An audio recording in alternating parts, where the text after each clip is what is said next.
नमस्कार, मैं हूं नगमा। भारत में खान पान का जो पारंपरिक तरीका रहा है वो पर्यावरण के लिए सबसे अच्छा है। भारत के खाने के तरीके में कुछ छुपा है। सस्टेनेबिलिटी का राज ये क्या है, जिसमें कहा गया है कि G20 देशों में सबसे बेहतर भारतीयों के खान पान की शैली है। इससे ग्रीन हाउस गैस का उत्सर्जन बहुत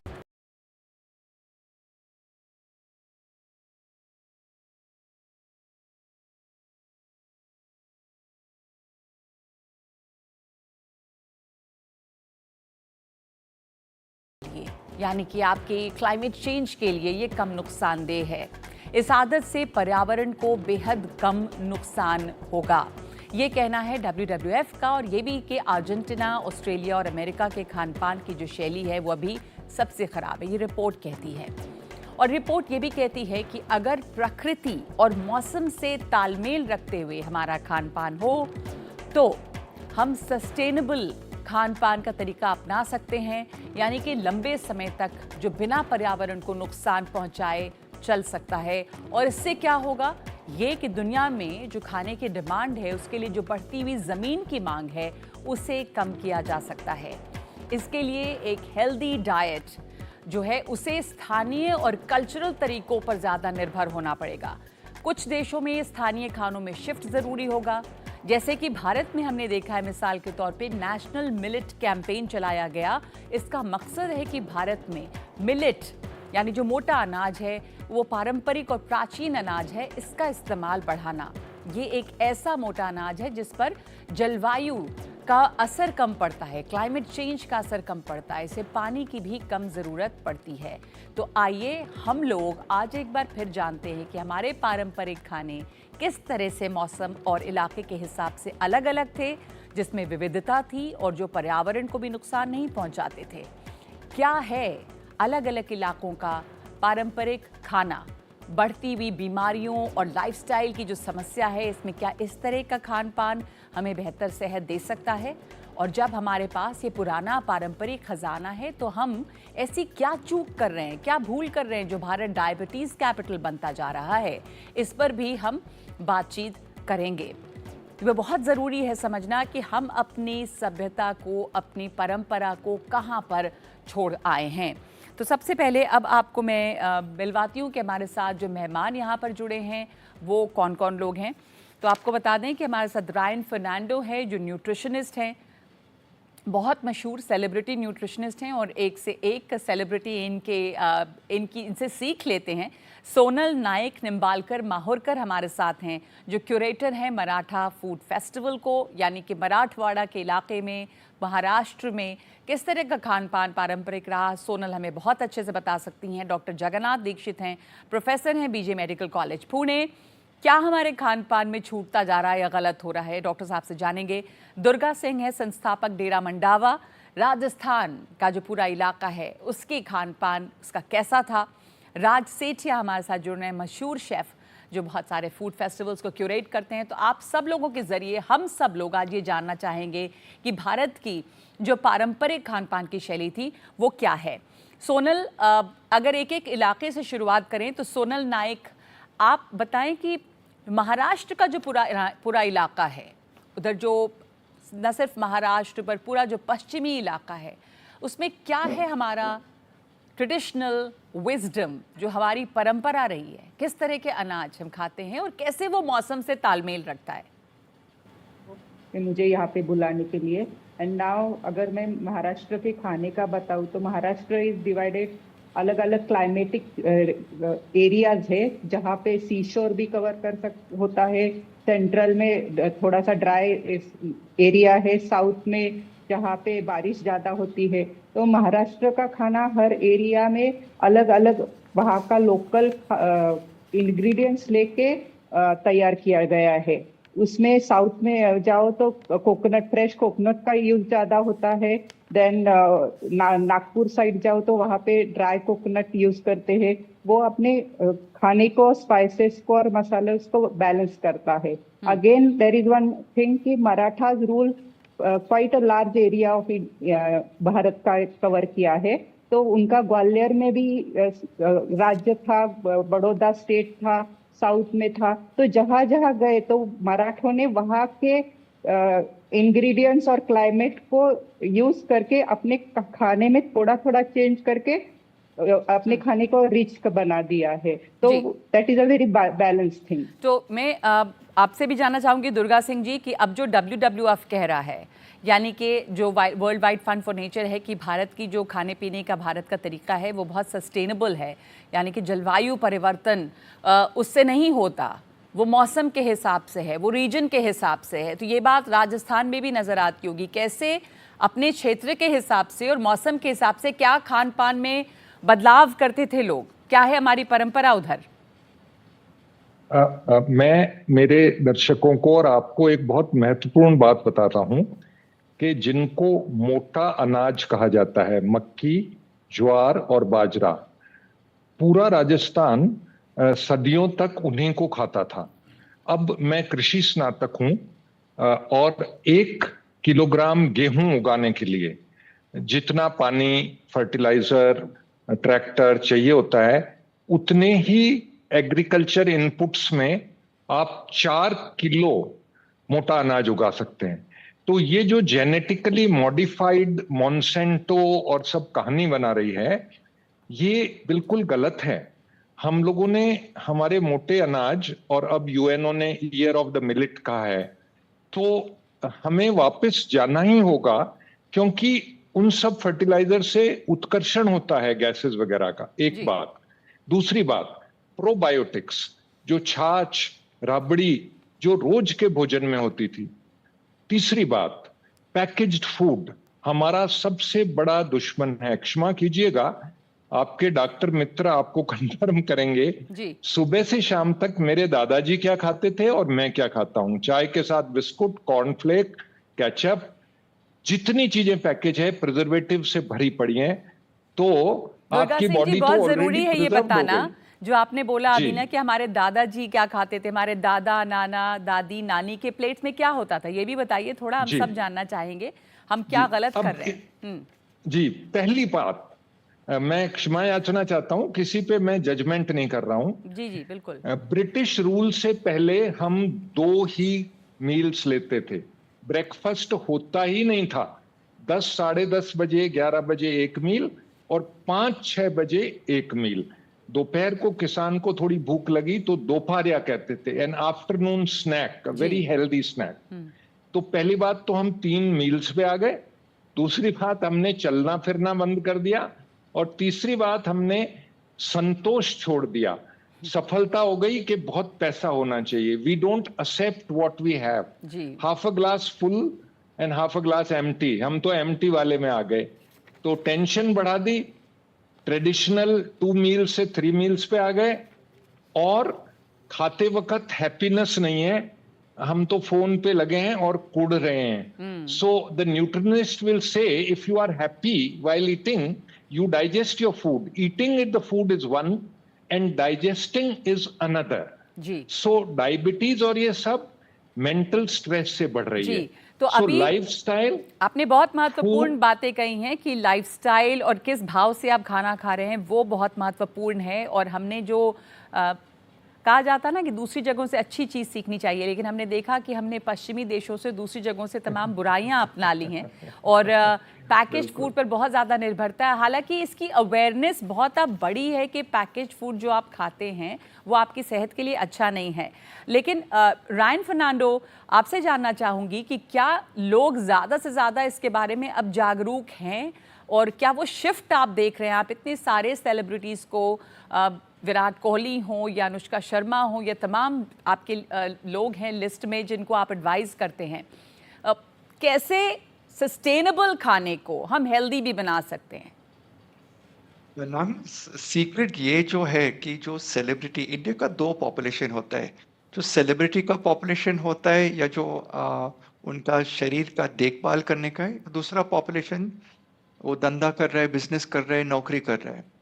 जो लोग उनके चेहरे के ऊपर या उसके सेहत के लिए नहीं देखता है, दे विल ईट एनीथिंग। और पूरा देश में जो अर्बन इंडिया है, जो डायबिटीज बढ़ रहा है, अवेयरनेस इज देयर लेकिन इच्छा नहीं है कि मैं थोड़ा साइंस से जानकारी लेगा और मैं कुछ कोशिश करेगा, क्योंकि माय टेस्ट बड्स, जो टेस्ट बड्स है वो बहुत पावरफुल है। जैसा सर ने अभी बोला कि स्ट्रेस बहुत होता है, तो हमारा जो फिल्म स्टार्स और सेलिब्रिटीज होता है उनके पास भी स्ट्रेस है, जी। आम आदमी के पास भी स्ट्रेस होते हैं, लेकिन उनके पास एक बड़ा पेचेक है कि उसका शरीर के ऊपर उनका यूथफुल चेहरा, all of this they will invest in उनका दाल चावल रोटी. So the difference is, Najma, many people do not realize कि उनका शरीर सबसे महंगा वाला रियल एस्टेट है. Of course. पूरा इंडिया देखता है कि भाई खाना मिलेगा, ऑनलाइन ऑर्डरिंग करेगा, जो बाहर से आता है. You look at the youngsters today in urban India under the age of 40. They're eating more than 20 to 30 meals in a week from outside. घर का खाना नहीं होता है. So portion control, stress eating. तो रायन 1 सेकेंड, आप ये भी बता दीजिए कि वो जो 20 to 30 meals per week youngsters हाँ बाहर जी। से ला रहे हैं, बहुत यंगस्टर्स देखेंगे सुनेंगे, मैं बोलूँगी उनको देखने के लिए, आप बताइए कि ये गलत क्यों है, क्या क्या नुकसान पहुंचाता है? So basically what we need to do is we order on stress mode. तो रिसर्च शोन जब आप स्ट्रेस में हैं, आप सबसे हाईएस्ट शुगर और सबसे हाईएस्ट फैट मील का बटन दबाएगा. नंबर 1. नंबर 2, रेस्टोरेंट आपको पोर्शन कंट्रोल नहीं देगा. समझ लीजिए आप एक फ्राइड राइस लेगा नाजमा, तो फ्राइड राइस ऑर्डर करेगा, वो फ्राइड राइस एक आदमी के लिए नहीं बेचता है, वो 3 आदमी के लिए बेचता. और जितना लोग खाता है वो बोलता है ये 2 लोग के लिए या 1 लोग के लिए. And India we are taught, मेरा दादी माँ ने बोला, मामा ने बोला, डोंट वेस्ट योर फूड. तो India is already ordering from out, too much of portion for 2 people, तो कैलोरीज ज्यादा है. They eat that full food, so portion is not being calculated scientifically. और जैसा मेरे को 1450 कैलोरी चाहिए एक दिन के अंदर, क्योंकि मेरा वेट है 70. एक आदमी का वेट 100 kgs, एक आदमी का weight 50 kg. We are not learning to eat, क्योंकि लव एंड कल्चर का ट्रेनिंग है, मम्मा और दादी या नानी ने सिखाया, लेकिन not on portion. It is भाई और खा सकता है और खा सकता है. बिल्कुल, मैं आपसे ये भी जानना चाहूँगी कि जो अब मॉडर्न खान पान है उसमें हम अपने ट्रेडिशन को कैसे ला सकते हैं और कैसे अपने यंगस्टर्स को बताएं कि आपकी जो परंपरा थी अलग अलग रीजन की, मौसम के हिसाब से खाने की, वो हेल्दी है, वो आउट ऑफ फैशन नहीं है, वो इन फैशन है. तो इसके बारे में भी मैं बात करूँगी. राज सेठिया साहब मशहूर शेफ़ हैं, बहुत सारे क्यूलिनरी फेस्टिवल्स आप होल्ड करते हैं, क्यूरेट करते हैं. आप बताएं कि हमारे अब के ज़माने में वो जो परंपरागत खाने थे उनको कैसे आप लोग इंक्लूड कर रहे हैं, जैसे कैसे मिलेट अब शामिल की जा रही है खान पान में, मोटा अनाज जो है वो यूज़ किया जा रहा है, और ट्रेडिशनल फूड कितना उसकी क्या मांग बढ़ी है, उसको हम वो क्या आपकी थाली में था जो भारत की थाली को सस्टेनेबल बनाता है? सबसे पहले थैंक यू वेरी मच, आप सबका बहुत बहुत शुक्रिया कि I am on the NDTV show. तो मैं सबसे पहले बोलूँगा कि मिलेट्स को हमने श्री अन्न का नाम दिया है. One of the most sustainable food, one of the most super food. ये हमारे थाली से, हमारे प्लेट से हटता जा रहा है. जैसे अभी दुर्गा जी ने कहा था थोड़ी देर पहले कि हम पैकेज फूड्स की तरफ जा रहे हैं. हमें अब पैकेट खोलना है, बनाना है और सर्व करना है. वो मेहनत जो पहले हम करते थे बनाने में, जो मेहनत हम और हमारे पूर्वज बनाते थे किचन में बैठ के काफ़ी देर तक, घंटों तक, वो अब बहुत शॉर्टकट हो गया है. बहुत जल्दी में हम पैकेट खोले, हीट किया, सर्व कर दिया. The nutrition factor is reducing, chemicals is what we are intaking, preservatives is what we are intaking. हमारे भोजन की मात्रा में प्रिजर्वेटिव्स की मात्रा बढ़ती जा रही है. और इन सब के साथ साथ सबसे बड़ा चैलेंज हमारा आ रहा है कि हम विदेश को कॉपी करते जा रहे हैं और हमारा अपना जो राष्ट्रीय फूड है, जो हमारा अपना खाना है, हम उससे दूर होते जा रहे हैं, विच इज नॉट करेक्ट. तो अपना खाना हमारा क्या था, यही हम समझने की कोशिश कर रहे हैं कि वो क्या चीज़ें हैं जो हमारी थाली को सस्टेनेबल बनाती हैं. जैसे हमारे तमाम जगहों में चाहे वो पूरब हो, पश्चिम हो, दक्षिण हो, ये सभी जगहों में हमने दिया, उत्तर हो, कि जब मौसम बदलता था उस हिसाब से खाने बदलते थे। बिल्कुल बिल्कुल। हम सर्दियों में बाजरा खाते थे, फ्रूट्स वेजिटेबल्स उस समय सीजन के हिसाब से बनते थे। आज की तारीख में fruits and vegetables are available 365 days. Cold storage is the reason. हम अब सीजनल के हिसाब से नहीं जाकर के पूरे साल हर चीज मिलती है। मटर आप देख लो तो पैकेज फूड्स में आ गया है जो पूरे साल मिल जाता है। कॉर्न आप देख लो, भुट्टे के दाने आप प्रिजर्व करके खा लेते हो।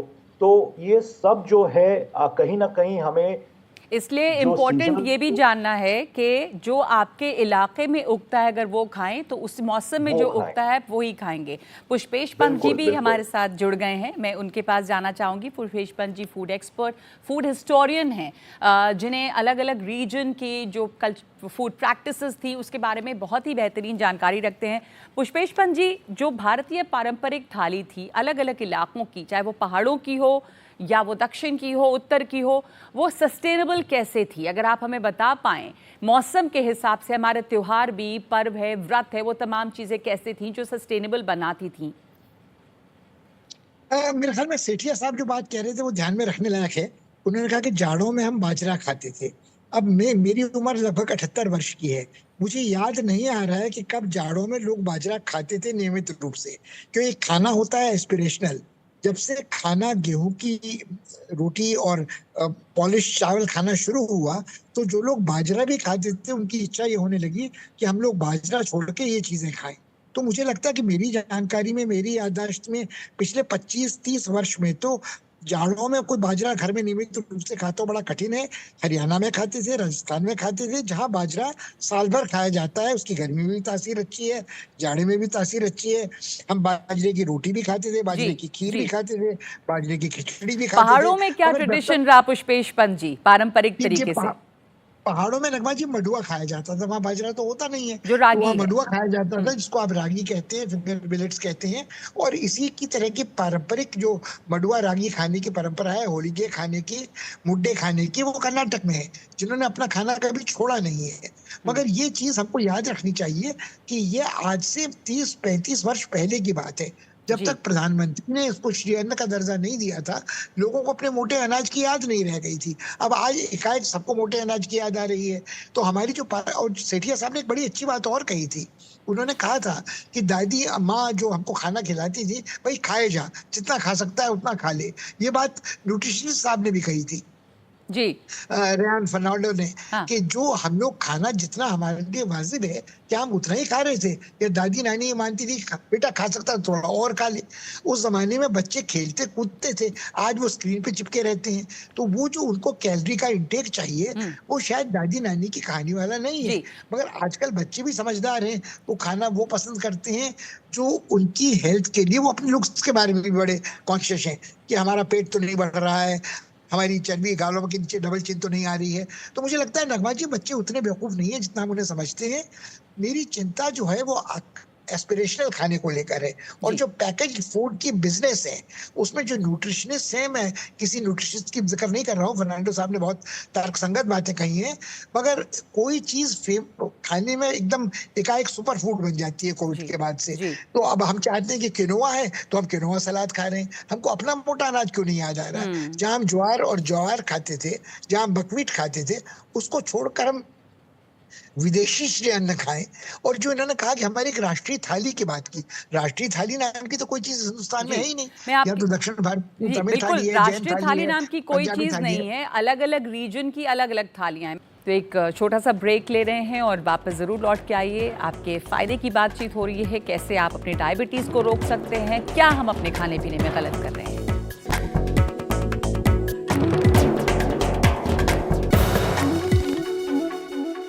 मैं आप तमाम लोगों से, हमारे साथ जो गेस्ट मेहमान जुड़े हुए हैं, ये सवाल जानना चाहती हूँ कि वो मौसम के हिसाब से किस तरह से हमारी थालियाँ सस्टेनेबल होती थीं, या अब भी जो कहा जा रहा है WWF की तरफ से, इसलिए कि बहुत बड़ी संख्या में वेजिटेरियन भी यहाँ पर लोग हैं। मैं फिर ये नहीं कह रही कि वेजिटेरियन होना अच्छा या बुरा है, लेकिन अगर आप प्लांट बेस्ड खाना खाते हैं तो कार्बन उत्सर्जन के हिसाब से बेहतर होता है, ऐसा मानना है। पर सस्टेनेबल एनवायरनमेंट के लिए तब भी हो सकता है जब आप मौसम के हिसाब से उस जगह उगने वाली चीज़ें खाएं। सोनल, वापस आपके पास आना चाहूँगी। आप जिस रीजन की बात कर रही थी, आप ओवरऑल भारतीय खान पान की जो आदतें थी वो मौसम के हिसाब से क्या थी? किस मौसम में क्या खाया जाता है महाराष्ट्र के इलाके में? जी, अगर आप महाराष्ट्र में देखिए तो त्योहार के हिसाब से खाना बनता था। तो लाइक जब भी कोई खेती लाइक फार्मिंग बैकग्राउंड है तो कोई भी नया अनाज आता था तो जो भी नया अनाज है वो खाली भगवान को उसी की चढ़ती थी। तो जैसे पूरन पोली है तो पूरन पोली हमारे it is the main dish of भगवान को चढ़ाने के लिए। तो वो एक it is a combination of jaggery, chana dal, protein. It is a balanced diet. अगर महाराष्ट्रियन थाली देखो तो प्लेन दाल चावल होता है, हरी सब्जी होती है, रायता होता है, तो वैसे होता है। वैसे ही अगर आप नॉनवेज भी देखो तो नॉनवेज महाराष्ट्रियन में अगर कोस्टल एरियाज में जाओ तो वहाँ पे सी शोर में फिश और प्रॉन्स ज्यादा खाते हैं, तो वहाँ पे वो बैलेंस हो जाता है। देन सेंट्रल महाराष्ट्र वहां जाओ तो मीट प्रेफर करते हैं। देन अगेन और इंटीरियर जाओ तो ड्राई फिश, जहाँ पे पहले लोगों के पास जहाँ पे ये नहीं बनता था, सब्जियां नहीं बनती थी, तो ड्राई फिश वगैरह स्टोर करते थे। तो this were also one of the techniques के हाउ टू फूड को स्टोर करके उसको अपने खाने में यूटिलाइज करना और उससे अपना इनटेक बढ़ाना। तो वापस इस पर आऊंगी। मैं doctor Jagannath Dixit, professor BJ medical college Pune, हमारे साथ जुड़े। मैं माफ कीजिएगा आपके पास देर से इसलिए आ रही हूँ। पहले मैं समझना चाह रही थी कि खान पान की पारंपरिक आदतें क्या हैं और हम क्या गलत कर रहे हैं कि ये सब कुछ छोड़कर अब ये ऐसा क्या हो रहा है कि भारत जो है वो डायबिटीज़ कैपिटल बन रहा है। क्योंकि कहा जाता है कि आप क्या खा रहे हैं वो उससे ज़्यादा ये भी फ़र्क पड़ता है कि किस तरह से खा रहे हैं। तो डॉक्टर साहब आप बताएं इसमें कितनी सच्चाई है? भारतीयों ने अपने खाने पीने में क्या बदलाव ऐसा कर दिया है कि हम लोग डायबिटिक कैपिटल हैं दुनिया के? नगमा जी नमस्कार, और एनडीटीवी का आभारी हूँ कि आपने मुझे इस शो में बुलाया। और पिछले 10-12 साल से हम लोग world free of obesity and diabetes campaign चला रहे हैं। और मुझे बहुत खुशी हुई इस बात की कि दुर्गा सिंह जी ने जो बात कही कि हम बहुत बार खाना खा रहे हैं, और हमारे ये जो डायबिटीज कैपिटल की बात आपने कही, तो आपको थोड़ा करेक्ट करना चाहूँगा कि आज भारत डायबिटीज की कैपिटल नहीं है, आगे चल के होने की संभावना है। अभी चाइना जो है वो डायबिटीज की कैपिटल है, आगे चल के हो सकता है। एक रिपोर्ट आई थी डॉक्टर साहब, आईसीएमआर ने फिर एक स्टडी कंडक्ट की मद्रास इंस्टीट्यूट के साथ में, जिसमें ये कहा गया है कि बिल्कुल हम उस जगह पे पहुंचे। हो सकता है कि हम आंकड़े में कुछ पीछे हों, लेकिन एक बहुत बड़ी पैंडेमिक है डायबिटीज। ये सही है कहना? ये तो सही बात है कि डायबिटीज का जो हमारे पास प्रिवेलेंस है, 11.5% लोगों को 20 साल के ऊपर के एज के वो लोग डायबिटिक है, 15% लोग प्री डायबिटिक। तो ये नंबर काफी ज्यादा है, इसमें कोई दो राय नहीं है। अब ये सब होने का जो कारण है कि डायबिटीज का प्रमाण बढ़ने का कारण जो है, उसमें एक तो बात यह है कि डायबिटीज ये डिसीज जो है, हम इसको समझ रहे हैं कि ये ब्लड शुगर का डिसीज है, लेकिन इसके पीछे का जो कारण है वो है हमारे शरीर में इंसुलिन की लेवल जब बढ़ती है तो हम मोटे बन जाते हैं, हमको बाद में इंसुलिन रेजिस्टेंस हो जाता है और बाद में हमको टाइप 2 डायबिटीज होता है। अब इंसुलिन जो बढ़ने का एक कारण सबसे महत्वपूर्ण ये है कि जितनी बार हम खाना खाते हैं उतनी बार इंसुलिन हमारे शरीर में बनता है।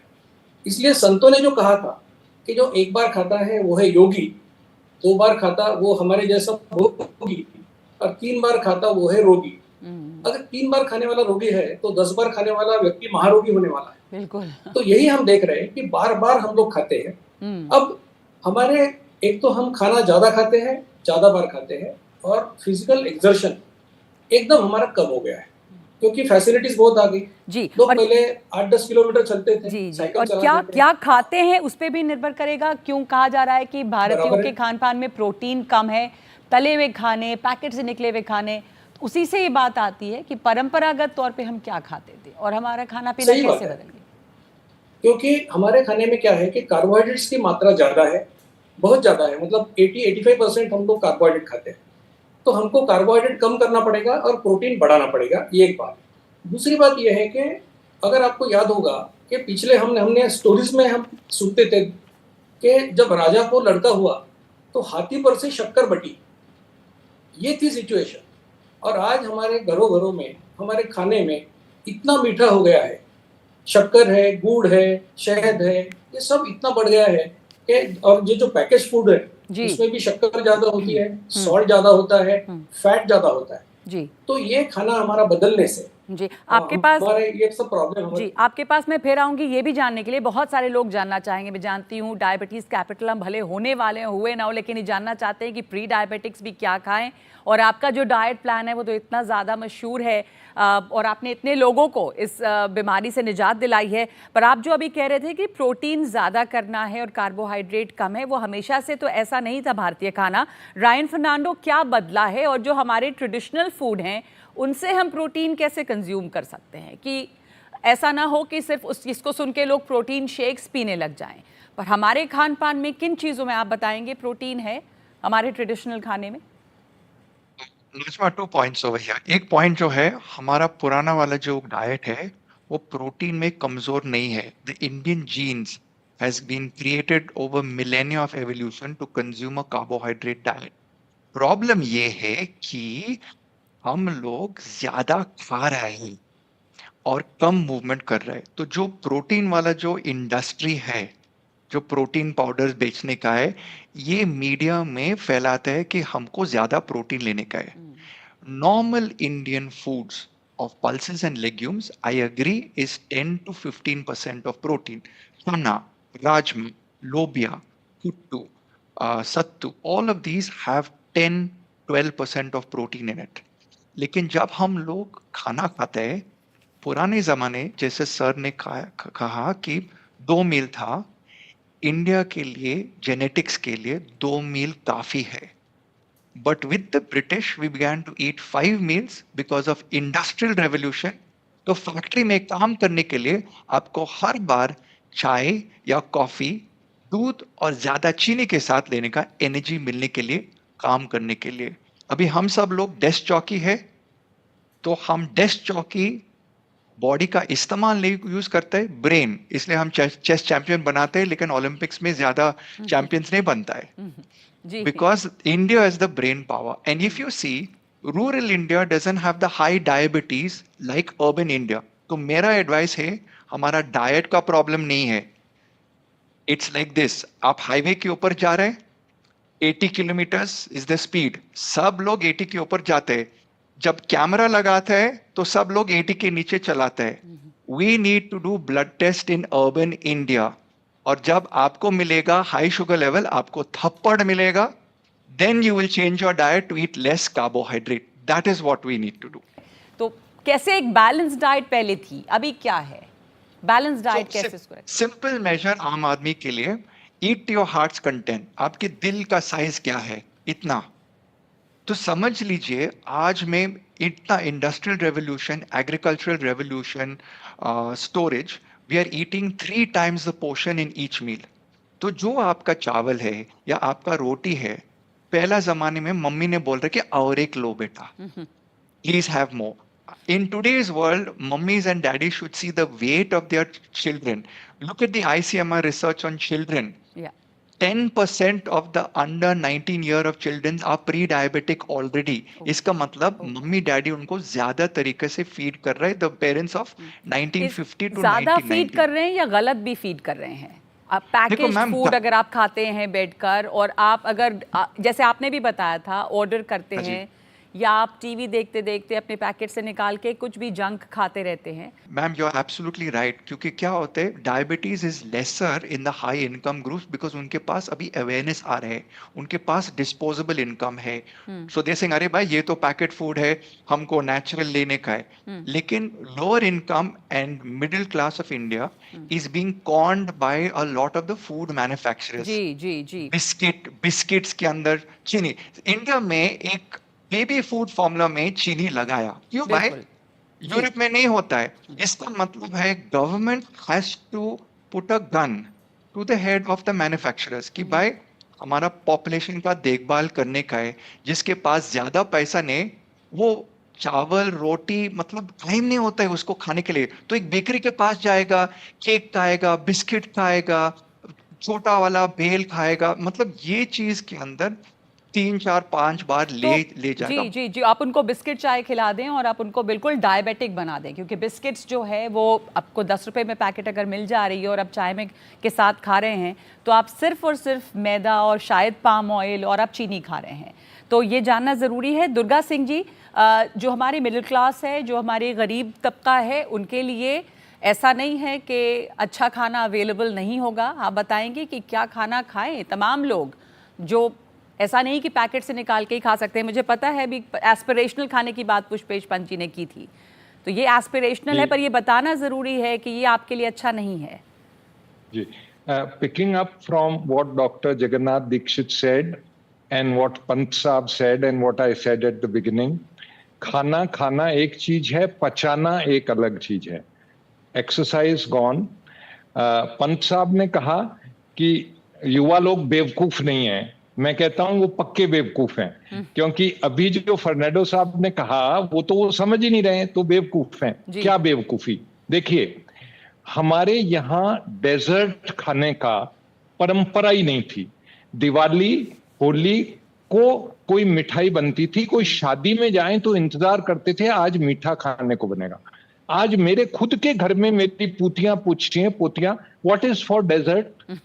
तो पहली बात तो शुगर रोज खाना अंग्रेजों ने हमें सिखा दिया। जो न्यूट्रिनिस्ट साहब ने कहा कि कंपनियों ने रही सही कसर पूरी कर दी, शक्कर में मिला मिला के क्रेविंग पैदा कर ली, और तीसरा हम बेवकूफों ने उनके चक्कर में आ गए। See in nutshell, so we have to get out of all this and stop having a dessert every day. Reduce your sugars every day. And increase your exercise, walk, climb, do everything.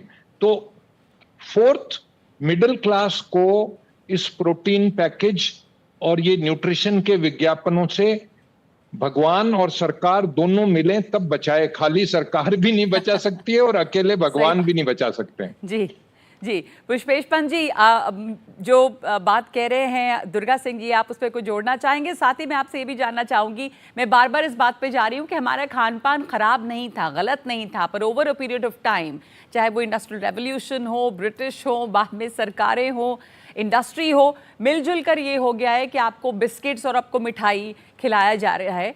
तो sustainable कैसे था हमारा खाना, जो कि climate change के लिए भी WWF ने बोला है कि भारतीय खान पान की शैली सबसे बेहतर है। मेरे ख्याल में कई चीजें गड़बड़ा रही हैं। मैं दुर्गा सिंह जी से पूरी तरह सहमत हूँ, मगर मेरा मानना है जब आप कहते हैं कि हमारा खाना बिल्कुल संतुलित था, अच्छा था, कहाँ था, कैसा था, तो हम कब की बात कर रहे हैं?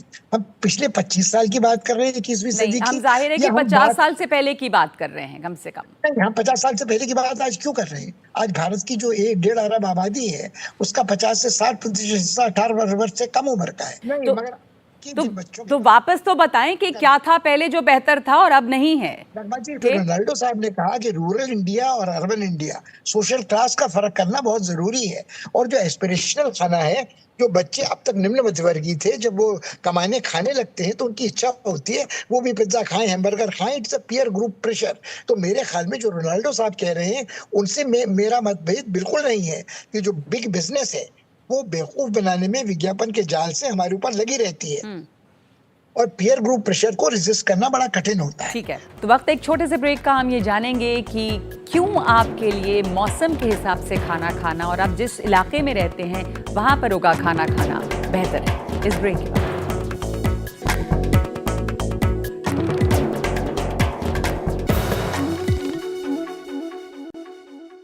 अभी जो मौजूदा आबादी है, जो बच्चे हैं, जो 14, 15, 12 साल के भी बच्चे हैं, जो युवा हैं, वो ये जाने कि हमें अपने खाने को पर्यावरण से साथ तालमेल जोड़ना वो क्यों ज़रूरी है। इस पर राज सेठिया साहब, आपको भी मैं सुनना चाहूँगी कि आपके क्या विचार हैं।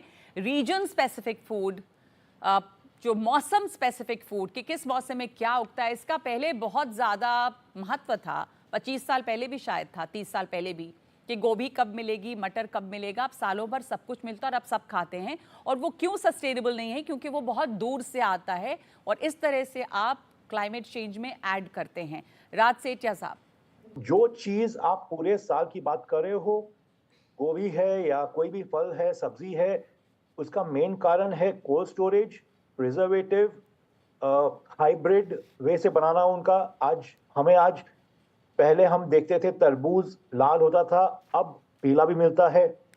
So all these things adds up to your health also. जी आप किस तरह से क्या चीज नेचुरली आपको देखना है. सीजनल क्या क्या पहले मिलती थी, आज हर चीज पूरे साल मिलता है. Okay What is the reason for that?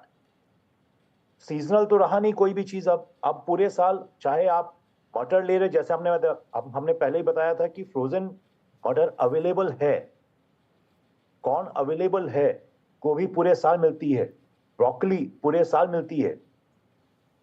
So we are losing somewhere, we are gaining somewhere, but then we are losing on the health. हम आर्टिफिशियल चीजों की तरफ बढ़ते जा रहे हैं, नेचुरल चीजों को छोड़ करके. और सबसे जरूरी बात यह है कि कमिंग बैक टू नोइंग कब कहां कौन से सीजन में कौन सी चीज खानी चाहिए. आज साउथ में ragi is one of the staple food which is very very healthy. चाहे रागी मुद्दा है या रागी की रोटी है या रागी आप दलिया में ले रहे हैं जी. मिलेट श्री अन्न जो हम भूल चुके थे, हम आज वापस उसको ले रहे हैं इन अ डेली रूटीन. बट इसके साथ साथ हमें वो जानकारी भी चाहिए कि हम कौन से सीजन के खाने को कब ले रहे हैं. We need to have that knowledge, not just what is being available in the market throughout the year. बिल्कुल, तो यही हम जानना चाह रहे हैं कि किस सीजन में क्या खाना रहे. आउट ऑफ सीजन भी खाना ना खाएं, क्योंकि वो आपके पर्यावरण को भी बहुत गलत तरीके से उस पर असर डालता है. पर अब मैं कुछ सॉल्यूशंस की ओर भी बढ़ना चाहूँगी. तो हमारे साथ जो लोग हैं उनमें कुछ सवाल भी हैं. आपके पास एक सवाल है, आपके पास एक सवाल है, पूछें अपना सवाल जल्दी से. मैं कहना चाहता हूँ कि हमारा जो रीजनल फूड था और जो हम ट्रेडिशनल फूड की बात कर रहे हैं, ये अब जनरल लाइफ से हमारे गायब हो चुका है. ये केवल अब फूड फेस्टिवल्स तक सिमट कर रह गया है. तो इसको हम लोग चूँकि इसके लिए कल्पित हैं, तो हमें ही इस सारे फूड्स को वापस अपने डे टू डे किचन में लाना होगा और उसको यूज करना होगा. तो ये आपको लगता है कि ऐसा होना चाहिए? बिल्कुल. आपका सवाल? मेरा सवाल ICMR की रिपोर्ट को लेकर है कि जिसमें बताया गया है कि लगभग 130 मिलियन लोग जो हैं भारत में वो प्री डायबिटिक स्टेज पर हैं. तो एज ए एडल्ट मैं पूछना चाहूँगी कि कुछ पॉइंटर्स में कि क्या परहेज हम कर सकते हैं ताकि हम डायबिटीज़ जैसी भयानक बीमारी से बच सकें. डॉक्टर जगन्नाथ दीक्षित. आपने बहुत अच्छा सवाल पूछा है. पहले तो हमको प्री डायबिटिक हम है या नहीं है ये पता करने के लिए एक टेस्ट करना बहुत जरूरी है, और उस वो टेस्ट का नाम है फास्टिंग इंसुलिन लेवल. आमतौर पर आपने ब्लड शुगर सुना होगा, लेकिन इंसुलिन सबसे पहले आपका बढ़ता है और आप प्री डायबिटिक बन जाते हो. तो फास्टिंग इंसुलिन लेवल हेल्दी व्यक्ति का 10 के नीचे होना चाहिए, लेस देन 10. एक्चुअली हेल्दी व्यक्ति का तो उससे भी कम होना चाहिए, लेकिन 10 तक होना वो ठीक है. 10 के ऊपर गया तो उसको प्री डायबिटिक बोलते हैं. दूसरी एक टेस्ट है जिसको बोलते हैं HbA1c, यानी कि ग्लाइकोसाइलेटेड हीमोग्लोबिन. तो 3 महीने का हमको एवरेज ब्लड ग्लूकोज बताता है. तो 5.6 तक नॉर्मल होता है, 5.7 से लेके 6.4 तक ये प्री डायबिटिक होता है, और 6.5 के ऊपर गया तो उसको डायबिटिक कहते हैं. तो सिर्फ ब्लड शुगर के ऊपर बहुत सारे लोग रिलाई कर. प्रिकॉशंस क्या ले अगर प्री डायबिटिक स्टेज में है? ब्रायन फर्नांडो, आप कुछ सजेस्ट करना चाहेंगे स्पेशली लोगों के भले के लिए कि कुछ क्या प्रिकॉशंस लें? तो एक जो मील टाइमिंग जो होता है, विच इज अ कॉन्सेप्ट जब हम लोग देखा हमारा क्लिनिक के अंदर, जब हम लोग एक CGM कंटिन्यूस ग्लूकोज मॉनिटर लगाया हाथ के ऊपर, जो शुगर लेवल आपके मोबाइल के ऊपर 24/7 देख सकते हैं. तो वो क्या होता है, जब आप पहला सैलेड या सब्जी पहला खाएगा, उसके बाद आपका दाल या प्रोटीन, अगर आप नॉन वेजिटेरियन है तो वो मीट या प्रोटीन खाने का है सेकेंड लेवल, और लास्ट में आपको रोटी और राइस खाने का है. तो इंडिया में हम लोग कैसा लगाया कि थाली में सब चीज एक साथ में खाता है. और जैसा मेरा छोटा बच्चा है, everything he eats which he likes first. So normally will eat the rice और द रोटी और नॉन वेज, और हम लोग सब्जी और सैलेड लास्ट में खाते हैं. जी. तो शुगर स्पाइक जो खाने की चीज जो स्टमक के अंदर जाते हैं, वो कार्ड प्लेयर जैसे होते हैं. आपका जो ग्लाइसेमिक इंडेक्स होता है, हर खाने की चीज के अंदर जो कार्बोहाइड्रेट होता है उसका एक स्केल है 0 to 100. 100 मतलब वो व्हाइट ब्रेड जैसा शुगर है 100, वो स्टमक के अंदर जाएगा and like a car dealer very fast gives glucose. और जैसा एप्पल है या पालक है वो आराम से ग्लूकोज देता है जी। तो जब आप वेजिटेबल या सब्जी पहले से शरीर के अंदर डालते हैं तो वो जैसा सिक्योरिटी गार्ड है वो बोलते हैं भाई आप अंदर नहीं जा सकते। So this is one tip and doctor ने सही बोला कि एवरी इंडियन अगर वो फास्टिंग इंसुलिन या HbA1c या पोस्ट प्रांडियल शुगर मतलब खाने के बाद एक ब्लड टेस्ट कर सकता है। ये तीनों चीज प्लीज साल के अंदर इसका एक मतलब what is the word in Hindi to gift gift myself a blood test once a year. Okay, gift yourself blood test once a year, एक बार करवाएं, जानें कि क्या है आपका शुगर लेवल्स। और जो आपने एक टिप दी वो इम्पॉर्टेंट टिप है कि आप सबसे पहले चावल और जो सिंपल प्लेन कार्बोहाइड्रेट्स है वो ना खा के अगर सैलड और सब्जी खाएं तो वो धीरे धीरे आपकी शुगर जो रिलीज़ करता है बॉडी में। किसी और को कोई यहाँ पे सवाल या कुछ आपके? मेरा ये सवाल है कि आयुर्वेद के अनुसार ये कहा जाता है कि हमें सूर्योदय के बाद खाना चाहिए और सूर्यास्त से पहले, मतलब और ये एक तरह से इंटरमिटेंट फास्टिंग भी, तो ये कितना सही है, मतलब कि हम किस समय पर खा रहे हैं? दुर्गा सिंह जी, आप जवाब देना चाहेंगे इसका? ये ट्रेडिशन था हमारा। जी जरूर। मैं दो बातें उठाना चाहता हूं कि ईटिंग सीजनल और ईटिंग टाइम। तो सीजनल को देखिए कि भगवान हमें गर्मियों में क्या भेजता है, क्यूकम्बर्स, वाटरमेलन्स, पोमेग्रेनेट, जो चीजें खानी चाहिए। खाने की तासीर, मैं टेक्निकल हमें डॉक्टर साहब से और न्यूट्रलिस्ट साहब से बहुत चीजें सुनी। तासीर हम मानते हैं इसकी गर्म तासीर है, इसकी ठंडी तासीर है। सर्दियों में क्या भेजता है भगवान?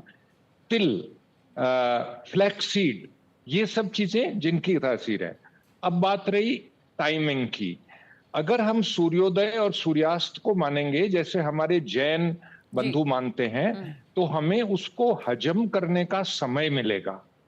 तो एक तो एक्सरसाइज खत्म हो गई और गलत टाइम खा पी के और मगरमच्छ की तरह बैठ गए तो नुकसान ही। So if we start observing the सूर्योदय सूर्यास्त, if we start observing the food recommendations of Ayurveda, what is to be eaten in winter, what is to be eaten in summer, ग्रीष्म ऋतु में क्या खाना है, बसंत ऋतु में क्या खाना है, जी सब मानना चाहिए।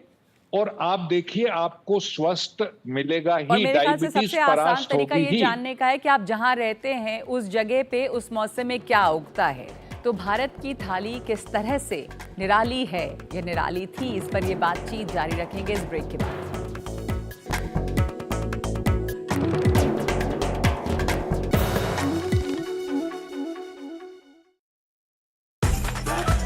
मैं क्या जी, सब जानते हैं जहां दिखे मारियो अपना समझ के खा लियो। आइसोटीन आयुर्वेदिक आई ड्रॉप का रोजाना इस्तेमाल आंखों पर, टीवी, मोबाइल और लैपटॉप से होने वाले नुकसान को रोकता है। आंखें रोशन तो सब रोशन। पापा, हेल्दी रहने के लिए सबसे जरूरी क्या है? फैमिली के लिए सही health care partnership advance German engineering से बना ब्यूरो हेल्थ केयर प्रोडक्ट्स के साथ। अंबा शक्ति प्लांट की वर्ल्ड रेनाउंड टेक्नोलॉजी देती है स्टील को ज्यादा ताकत हर बार। अंबा शक्ति SDTMT। फॉर्च्यून बेसन, ये 100% चना दाल से बना है। अपना पुराना बेसन छोड़िए, ले आइए फॉर्च्यून बेसन। 100% चना दाल, 100% टेस्ट।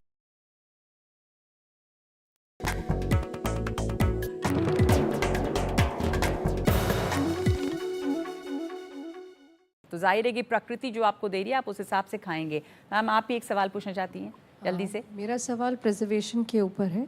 जैसे हम ट्रेडिशनली खाना पहले भी प्रिजर्व करते थे और खाना अभी भी प्रिजर्व करते हैं, तो हमारे तरीकों में इतना क्या बदल गया है जो कि प्रिजर्व फूड हमें नुकसान कर रहा है? प्रिजर्वेशन का तरीका पहले क्या था? आप में से कोई भी इस पर जवाब देना चाहेंगे? सोनल, आप इसका जवाब देना चाहेंगे? और अभी जो हम फ्रिज में रख के खाना खाते हैं, उसको निकाल के माइक्रोवेव में गर्म करते हैं, उसमें क्या खराबी आ जाती है? कि पहले जो प्रिजर्वेटिव होते थे वो नेचुरल होते थे। लाइक अगर अपन अचार भी बनाते हैं तो उसमें हर रीजन के अकॉर्डिंग तेल, ऑयल यूज होता था। महाराष्ट्र में जैसे सिंगदाने का हुए तो और सरसों का ऑन द नॉर्थ साइड होता था। तो मेन प्रिजर्वेटिव हिंग होता था, फिर लहसुन होता था, तो ये जो है, और अभी का जो ये है अचार मतलब हर कोई अपने घर में अचार बनाता था और घर में ही नाउ अचार अपन मार्केट से लाते हैं and it is a commercially made, और कमर्शियली में प्रिजर्वेटिव तो ऑब्वियसली केमिकल्स ही यूज करते हैं, तो that is a big difference. वैसे ही अगर अपन चिप्स वगैरह भी लो तो घर में भी अपन चिप्स बनाते ही थे, सुखाते थे, उनको घर में तलते थे और खाते थे, बट आजकल मार्केट में जो चिप्स आती है वो तो प्रिजर्व करने का तरीका अलग था। जो आप कह रही हैं कि पहले के खाने जो उसको सुखा के प्रिजर्व करते थे, अलग अलग इलाके में अलग अलग तरीके से प्रिजर्व करते थे, अब आप क्या कर देते हैं, उसको बस फ्रिज में रख देते हैं। सस्टेनेबिलिटी भारत की खूबी थी, जिस इलाके में जो चीज़ उगता था आप वो खाते थे, लेकिन कोई कहीं भी रहता हो और कुछ भी खाना चाहे, आप मेक्सिको का ग्रेन यहाँ खाएंगे तो आ सकता है, लेकिन वो कैसे पर्यावरण के लिए और आपके लिए अच्छा नहीं है। रायन, इट्स सीजनल, क्योंकि इसमें क्या होता है, उसमें प्रेजर्वेटिव नहीं होता है।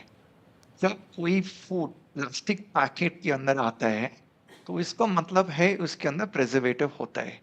प्रॉब्लम ये है कि हम लोग का जो देयर वाज अ रिसर्च कि हमारा जो सीरियल्स कम हो गया last 10 years consumption, and India was spending only 3 rupees 96 paisa out of 40 rupees out of 100 rupees expenditure on fruits and 3 rupees 96 something on vegetables।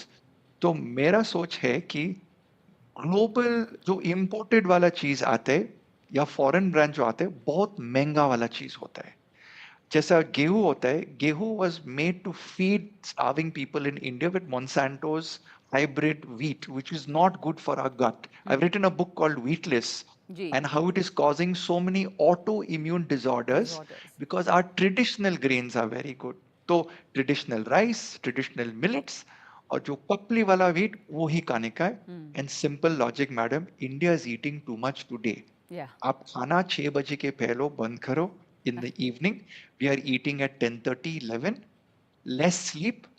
Research has shown अगर आप 2 घंटा का नींद कम करेगा आपका 8 घंटे का स्लीप के अंदर, next day you will eat 900 calories more. तो 900 कैलोरीज जब ऑर्डर करेगा, बाहर का खाना, इंपोर्टेड का खाना, प्लास्टिक पैकेट के अंदर का खाना। I was on a flight, they offered me free food. Madam, I can not eat this food, it's not very good. Sir, at least have the juice. Madam, it has 3 teaspoons of sugar in it. मेरे को sugar क्यों चाहिए? 3 घंटा flight के अंदर बैठ रहा है। So India, please eat with your दिमाग, don't eat with your stomach. Of course, eat with your brain. दिमाग को खोल कर खाएं और अपने और हद से ज़्यादा, बार बार रायन ये कह रहे हैं हम हद से ज़्यादा खा रहे हैं, तो इसको मानना बहुत ज़्यादा ज़रूरी है। डॉक्टर दीक्षित, आपकी लाइन अगर ठीक हो गई है तो मैं एक आखिरी कमेंट आपसे जानना चाहूँगी, क्योंकि आपका बहुत ही वैल्यूबल रिसर्च और कंट्रीब्यूशन रहा है लोगों की डायबिटीज़ रोकने के लिए। आप कुछ सुझाव हमारे दर्शकों को देना चाहें तो। मेरा आवाज़ आपको आ रहा है अभी? जी आ रही है, अब आ रही है। हाँ, तो जिन्होंने प्री डायबिटिक और डायबिटिक और जिनको वेट लॉस करना है उनके लिए जब भूख लगती है ऐसे समय आइडेंटिफाई करो, उस समय आपको खाना खाना है। ये पहली बात। खाना किस प्रकार से खाना है, तो खाने की शुरुआत में आप नट्स खाओ, उसके बाद में सैलड खाओ, उसके बाद में स्प्राउट्स खाओ, और उसके बाद में जो भी आपके घर में बनता है वो आप खाओ। शक्कर जितना कम करेंगे स्वास्थ्य के लिए अच्छा है। कोल्ड ड्रिंक और चाय, ये 2 चीजों से जितना आप दूर रहेंगे वो अच्छा है। कि कोल्ड ड्रिंक के 100 मिलीलीटर में 11 ग्राम शक्कर होती है, और आप 500 मिलीलीटर कोल्ड ड्रिंक 5 मिनट में पी जाते हो, तो 55 ग्राम शक्कर खाते हो, तो वो कम करो। आपके खाने में प्रोटीन का मैंने ये कहा कि आपको 1 ग्राम पर किलोग्राम बॉडी वेट प्रोटीन की जरूरत है, वो आपको आपके पल्सेस से, लेग्यूम से आपको मिल जाएगा। मतलब आपको ज्यादा कुछ प्रोटीन पाउडर, प्रोटीन शेक्स ये कुछ लेने की जरूरत नहीं है, आपको घर का खाना खाना है। 2 खानों के बीच में अगर भूख लगती है आपको, तो पानी या घर में बनी हुई पतली छाछ आप ले सकते हो। और मीठा जितना कम खाओगे स्वास्थ्य के लिए अच्छा है। भले आपको डायबिटीज नहीं भी हो तो भी मीठा जितना कम खाओगे स्वास्थ्य के लिए अच्छा है। इसके साथ आपको डेली एक्सरसाइज करना है। अब इतना ही वक्त है, बहुत धन्यवाद आपका। मैं मिला जुला के अगर आखिर में एक बात कहूँ तो आप सबने यही कहा है कि हम खाना बहुत ज़्यादा खा रहे हैं, खाना कम खाएं, और हम बैठे ज़्यादा हैं, तो एक्सरसाइज ज़्यादा करें, खाना कम खाएं, जो परंपरागत हमारे खाने थे उस ओर जाएं, जहाँ जो उगता है वो खाएं, जिस मौसम में जो आता है वो खाएं, तो आपकी सेहत के लिए और पर्यावरण के लिए दोनों के लिए बेहतर है। बहुत बहुत धन्यवाद आप सभी लोगों का हमारे साथ जुड़ने के लिए, और आप सबका भी आपके सवालों के लिए बहुत शुक्रिया।